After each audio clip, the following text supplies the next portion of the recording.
datang ke sini dan memberikan informasi kepada kami, pengalaman. Nah, semoga Mbak mau berbagi pengalamannya tentang beasiswa ini. Oke, pasti juga sharing session di sini. Betul. Karena menurut saya Mbak adalah orang yang beruntung mendapatkan beasiswa.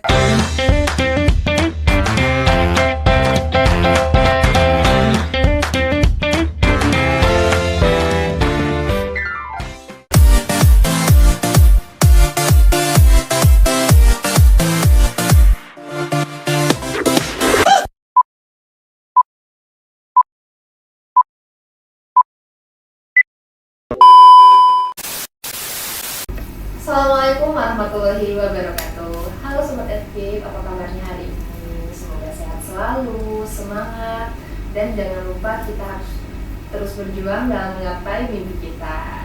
Nah, kali ini apakah ada teman-teman nih yang lagi bingung mencari beasiswa, yang lagi berburu beasiswa dengan kendala apapun itu?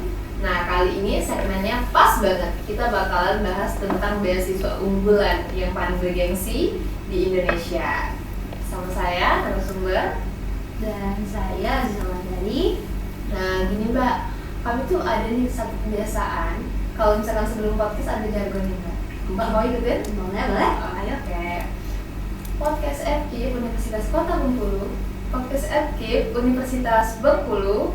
Lifelong Learning. Oke.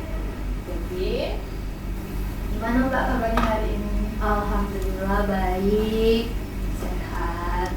Nah, syukurlah Mbak telah mau nih menyempatkan datang ke sini dan memberikan informasi kepada kami, pengalaman. Nah, semoga Mbak mau berbagi pengalamannya tentang beasiswa ini. Oke, pasti juga sharing session di sini. Betul. Karena menurut saya Mbak adalah orang yang beruntung mendapatkan beasiswa ini adalah beasiswa yang sangat diminati di Indonesia. Sebelum kita masuk ke pembahasan lebih dalam, boleh dong Mbak memperkenalkan dirinya yang lebih intens lagi nih. Oke. Dari fakultas mana atau dari prodi mana? Oke, boleh. Halo Sobat FKIP semua, perkenalkan nama saya Azizah Wulandari, biasa dipanggil Ziza atau Zaza. Saya merupakan mahasiswa semester 7 dari Program Studi Pendidikan Guru Sekolah Dasar atau PGSD JIP FKIP Universitas Bengkulu. Alhamdulillah saya diberikan kesempatan untuk menjadi awardee dari beasiswa unggulan ini di semester 3. Saat itu tahun 2024 teman-teman. Oke. Masih banyak nih teman-teman di luar sana yang belum memahami bagaimana sih jalannya program dari beasiswa ini Mbak. Menurut Mbak sendiri gimana? Kita ceritakan dulu nih ya. Pertama, beasiswa unggulan itu merupakan salah satu beasiswa yang memang mungkin bergengsi di Indonesia teman-teman. Ini di bawah naungan Puslapdik atau Pusat Layanan Pembiayaan Pendidikan, jadi di bawah Kementerian Pendidikan Dasar dan juga Menengah. Kalau di tahunan kemarin itu kan kementeriannya masih nyatu ya di Kemendikbudristek. Nah, saat ini itu berada di bawah naungan Pendidikan Kementerian Pendidikan Dasar dan Menengah. Nah, beasiswa unggulan sendiri itu terbuka untuk semua jenjang, mulai dari diploma 4, S1, S2, dan juga S3. Nah, jadi ini dibagi lagi menjadi dua kategori, ada dari mahasiswa berprestasi dan juga mahasiswa disabilitas. Nah, jadi teman-teman yang sekiranya di jenjang S1 ini bisa sangat mengikuti beasiswa unggulan. Berarti Pak Menteri kita kali ini adalah menteri yang sangat-sangat memperhatikan ya sampai ke disabilitas juga loh Mbak. Iya, gitu. Jadi salut deh. Nah Mbak, menurut Mbak proses dari pendaftaran seperti apa Mbak? Dan kapan itu dibuka biasanya Mbak? Kalau untuk pendaftaran beasiswa unggulan sendiri itu prosesnya cukup panjang, memakan waktu kira-kira 3-4 bulanan. Nah, biasanya itu dibuka pertengahan tahun. Pas sekali, sekarang kan udah bulan Juli. Waduh. Biasanya di pertengahan Juli ini beasiswa unggulan tuh udah mulai dicari tahu ya, udah mulai dibuka gerbangnya, udah mulai ada yang nulis esai, ada yang udah ikut KBI. Jadi jenjang untuk seleksinya juga cukup panjang, mulai dari seleksi administrasi, wawancara, sampai nanti ketika teman-teman sudah benar-benar dinyatakan lulus itu ada yang namanya tanda tangan kontrak, awarding gitu. Jadi cukup banyak seleksi administrasi dan wawancaranya. Berkas-berkasnya juga cukup banyak lah, tapi bisa teman-teman lengkapi tentunya. Pasti bisa teman-teman. Ya. Nah, berbicara tentang berkas-berkas nih Mbak, lumayan rumit tidak Mbak jalannya?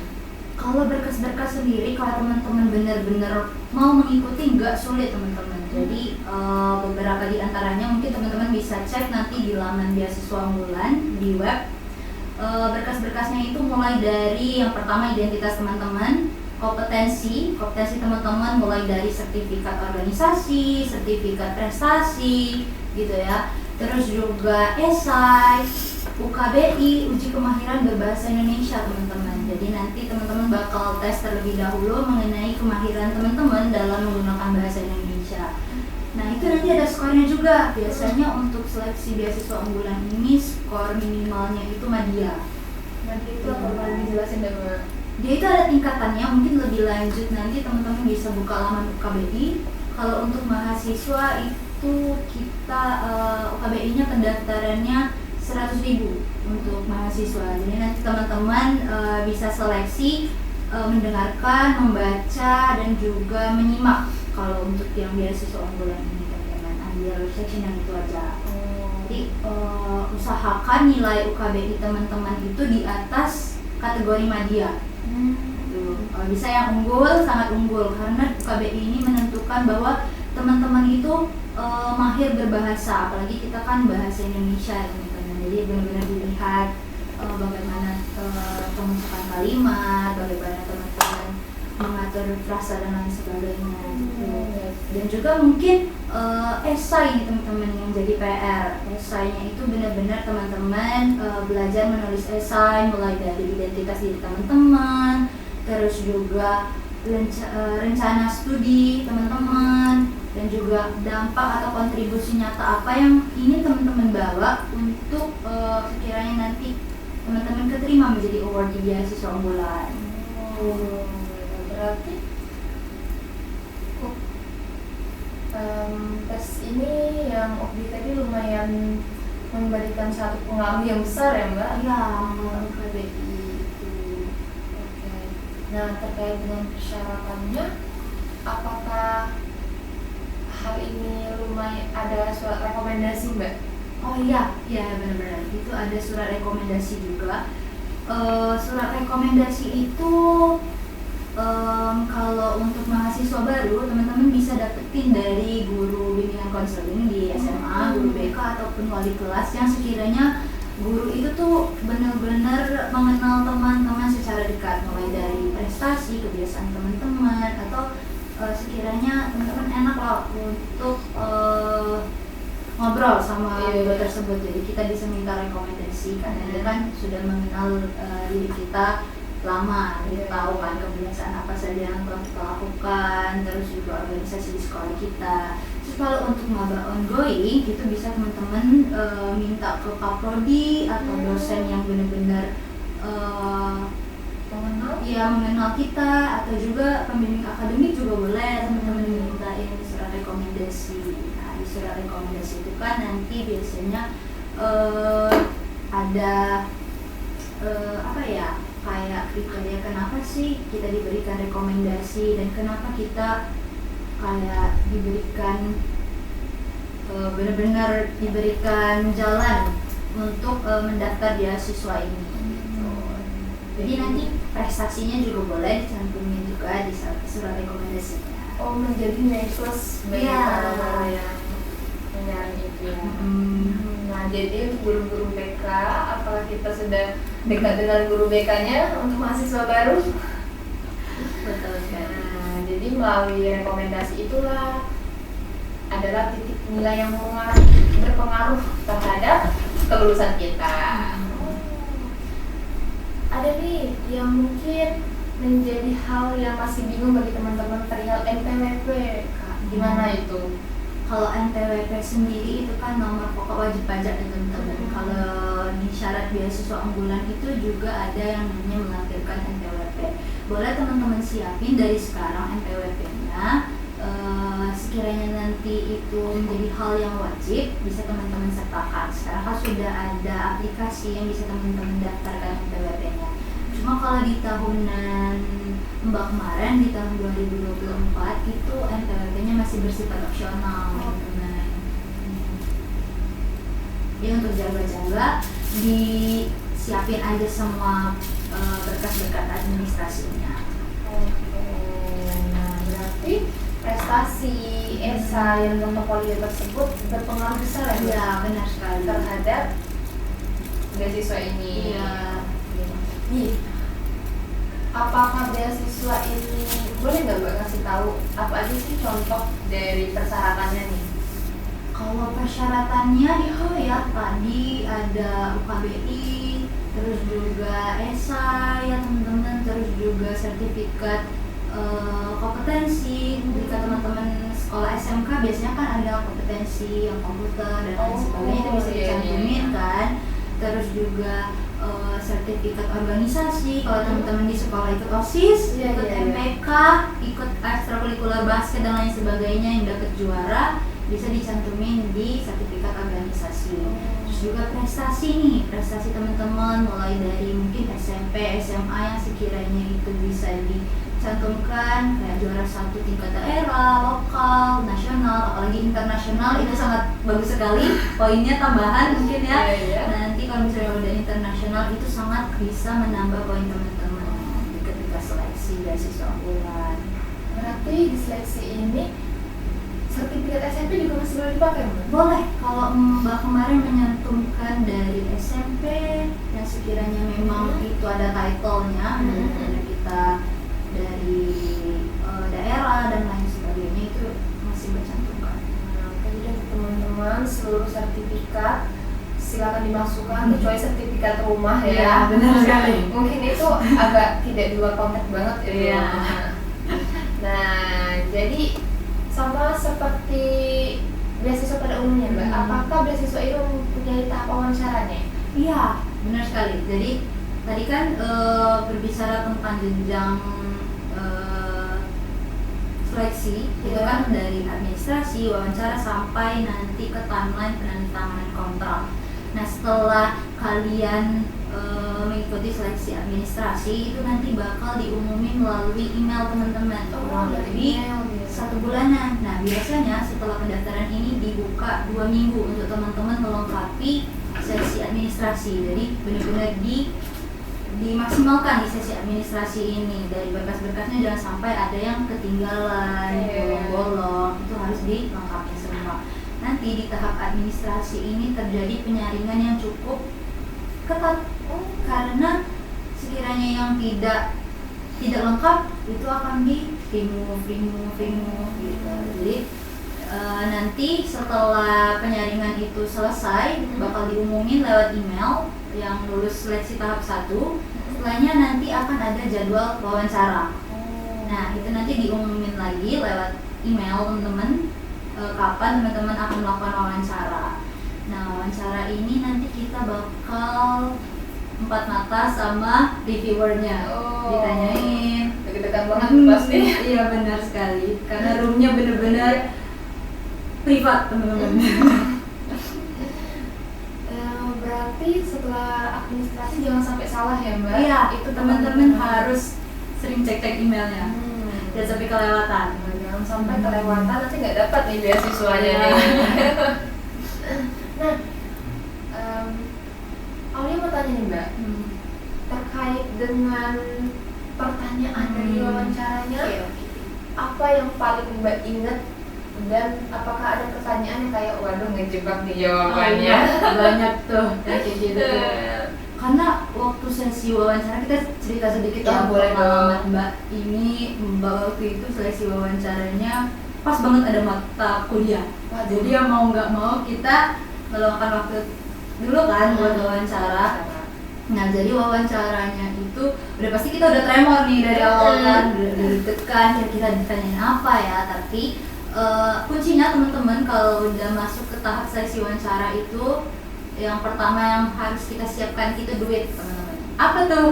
Duit. Apa tuh duit? Doa, usaha, ikhtiar, sama tawakal. Ada kepanjangannya guys, Bener. jangan salah. Jadi kita berdoa dulu teman-teman. Ini badan udah dingin pasti ya. Tapi kita juga harus baca-baca esai yang udah teman-teman buat tadi. Jadi kan di dalam esai itu ada identitas teman-teman, rencana studi teman-teman, terus juga kontribusi jangka panjang teman-teman apa nanti untuk masyarakat, terus juga kenapa sih teman-teman itu bisa menjadi awardee beasiswa unggulan, kenapa harus saya gitu. Nah jadi itu sih yang bisa meyakinkan pewawancara nantinya. Mungkin kalau seingat Mbak kemarin itu ditanyain mengenai kesibukan, terus juga organisasi apa yang diikuti, terus rencana jangka panjangnya apa, terus juga rencana studinya apa, terus kalau misalnya jadi awardee mau ngapain aja, kita jelasin gitu. Seputar segitu lah ditanyainnya. Jadi bagi penerima beasiswa ini harus siap planning. Iya, harus ada jangka panjang, pendek, menengah, semua disiapin teman-teman. Siapin, walaupun semuanya yang menentukan di atas, kita harus bisa mempersiapkan dan agar tidak kagok nih pada saat ditanya. Betul. Nanti berarti yang plan hati-hati, takutnya kalian get out. Ya, karena di seleksi wawancara ini reviewer itu melihat konsistensi teman-teman ketika menjawab pertanyaan, sama nggak, sejalan nggak sama esainya. Iya, Gitu. jadi apa yang ditulis sejalan atau tidak dengan tindakan teman-teman. Iya, betul. Nah, Mbak nih, kalau dia boleh tahu, Hamin 1 sebelum wawancara, apa yang disiapkan selain doa? Yang pasti kita baca esainya teman-teman, benar-benar teman-teman pahami, karena wawancara itu melihat kejujuran teman-teman. Jadi di esai itu bukan hanya bahasanya yang bagus, tetapi benar-benar tindakan apa sih yang mau teman-teman lakukan ke depannya, yang benar-benar teman-teman rencanakan ketika nanti menjadi awardee beasiswa unggulan. Jadi benar-benar konsisten ketika teman-teman menjawab pertanyaan dari pewawancara. Gak apa-apa bahasanya mungkin kurang tepat, tapi setidaknya pewawancara itu tahu apa yang ingin teman-teman sampaikan dan apa yang ingin teman-teman lakukan nanti ke depannya. Berarti tidak menutup kemungkinan akan ada pertanyaan yang sama. Lihat, betul. Pada saat siapa tahu akan jawabannya berbeda nih bagi wawancara. Jadi dia ingin memastikan ke konsistennya itu tadi. Nah, wah Mbak, yang Mbak sampaikan lumayan berdaging banget. Kita sudah mempunyai tips dan triknya gimana nih biar kita bisa lolos dari beasiswa ini. Itu kalau boleh tahu nih Mbak, bagaimana pembagian dari beasiswanya? Tadi lupa nanyain. Iya. Beasiswa unggulan ini sangat worth it ya teman-teman, sangat worth it untuk teman-teman mencoba, karena dia ini mengcover 3 komponen teman-teman. Pertama itu UKT. Jadi ini kita di cover UKT teman-teman yang 5 juta dan sebagainya, golongan berapapun di cover oleh beasiswa unggulan. Setelah itu biaya hidup teman-teman, biaya hidup kita itu di cover. Nah tahunan Mbak itu udah naik biaya hidupnya, jadi sekitar per bulan itu 2 juta. Dan yang terakhir itu mengcover uang buku. Nah untuk S1, jenjang S1 itu sekitar Rp900.000 per semester.